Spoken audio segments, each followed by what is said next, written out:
Welcome to the Deep Dive. We sift through the sources you share to bring you insights that matter, helping you stay truly informed without feeling overwhelmed. Today, we're looking at a really powerful story about growing up. We're diving into Charlotte Bronte's Jane Eyre, specifically focusing on that crucial time at the Lowood Institution. We're drawing from some great excerpts here. That's right. And our mission today really is to unpack how Jane's whole experience there. I mean, the physical suffering, the psychological stuff, the relationships she forms, how it all fundamentally shapes who she becomes. Her journey there gives us this incredible template for, well, not just growing up, but really growing into the world, you know? And it connects to these bigger ideas in literature about resilience. Okay, so let's start right at the beginning. Jane's journey from Gateshead to Lowood, it's called her first journey in every sense. And it's such a wrenching separation. You have this orphan child, and she's literally pulled away from Bessie, who's really the only mother figure she's known. The text describes it so vividly. I was taken from Bessie's neck, to which I clung with kisses. Just imagine that. And Bessie pleading with the guard, be sure and take good care of her. Wow, the emotional punch is just immediate. It really is. And what's fascinating is the symbolic weight packed into that journey. It's not just about miles traveled. It feels almost epic, mythological even. It's described as having this preternatural length, like unnaturally long, starting in literal darkness and heading towards what's called a quasi-infernal destination, almost like a descent into hell. It feels like a nightmare birth or this terrifying plunge into a totally new, strange existence, the fallen world itself, as the source puts it. And the landscape changing those huge gray hills, the dark valley, it perfectly mirrors Jane's inner state, doesn't it? It shows us where she is psychologically, emotionally in that moment. So she survives this really quite harrowing journey and arrives at Lowood. What's the very first thing she encounters, and what does it signal about the place? She sees the school's inscription, Lowood Institution. And then the Bible verse, let your light so shine before men. You know, the one from Matthew. And she reads it again and again. She's desperately trying to connect these words about good works and glorifying God with this place, this charity school for orphans, trying to figure it all out. Right, and that's where the deep irony kicks in, because Lowood, which presents itself as this place of Christian virtue, well, it completely turns that mission on its head. The connection between that high-minded New Testament ideal and the actual grim reality. It's described as upside down and inverted. It makes you think of the social criticism in Dickens, but maybe even colder, more stark here. Yeah, and you see that inversion almost immediately and just so brutally with Helen Burns. First, she's shown as this perfect student, right? She retained the substance of the whole lesson, ready with all the answers. You'd think, okay, praise is coming, but no. Instead, Miss Gatchard just lays into her viciously for something she couldn't even help. You dirty, disagreeable girl, you've never cleaned your nails this morning. It's shocking, really, the cruelty of it. It is shocking, and that moment perfectly illustrates how the whole system of reward and punishment, praise and blame, it's completely flipped on its head in this abusively corrective environment. The rules aren't about building character or helping the girls grow. They seem designed to crush their spirits, to enforce submission. And the figure really embodying this oppressive system is Mr. Brocklehurst. He's the one at the heart of it all. And he justifies everything with this kind of chilling religious language. He says, humility is a Christian grace, peculiarly appropriate to the pupils of Lowood. I, therefore, direct that a special care shall be bestowed on its cultivation. I have studied how best to mortify in them the worldly sentiment of pride. He actually sees making them suffer as like a spiritual duty.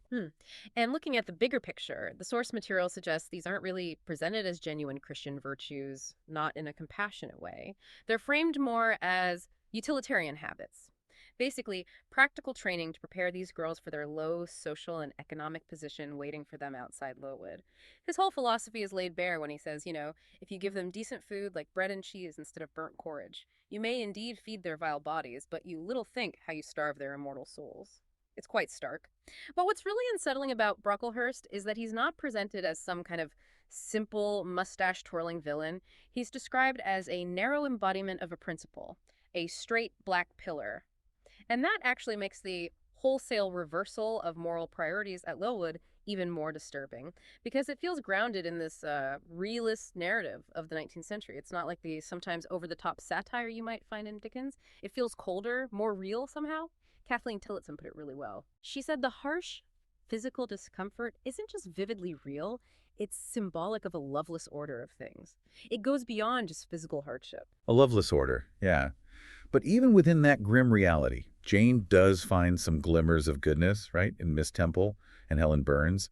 Though they're often described as silenced or passive models, they still become Lowood's most potent instructors for Jane. Definitely. And you get this fascinating contrast between Jane's own fiery, rebellious nature and Helen's quiet doctrine of endurance. Absolutely. After Helen gets flogged, Jane is just beside herself with outrage. She tells Helen straight up, if I were in your place, I should dislike her. I should resist her. If she struck me with that rod, I should get it from her hand. I should break it under her nose. Yeah. You could just feel Jane's anger boiling over. And Helen's response is so different. She offers this New Testament perspective of forgiveness and just bearing it. She says, it is far better to endure patiently a smart which nobody feels but yourself than to commit a hasty action whose evil consequences will extend to all connected with you. And she adds, besides, the Bible bids us return good for evil. Her core belief comes through when she says, life appears to me too short to be spent in nursing animosity or registering wrongs. I live in calm, looking to the end. It's a profound kind of acceptance. But Jane just can't wrap her head around it. The text is clear. I could not comprehend this doctrine of endurance, and still less could I understand or sympathize with the forbearance she expressed for her chastiser. She just doesn't get it. Even later, when Brocklehurst publicly humiliates her, brands her a liar, Jane's reaction isn't submission. She declares flat out, I was no Helen Burns. She can't follow that path. No, she can't. And this points to something really crucial about Helen's philosophy. While their faith definitely gives her a sense of tranquility, there's this deep sadness woven into it.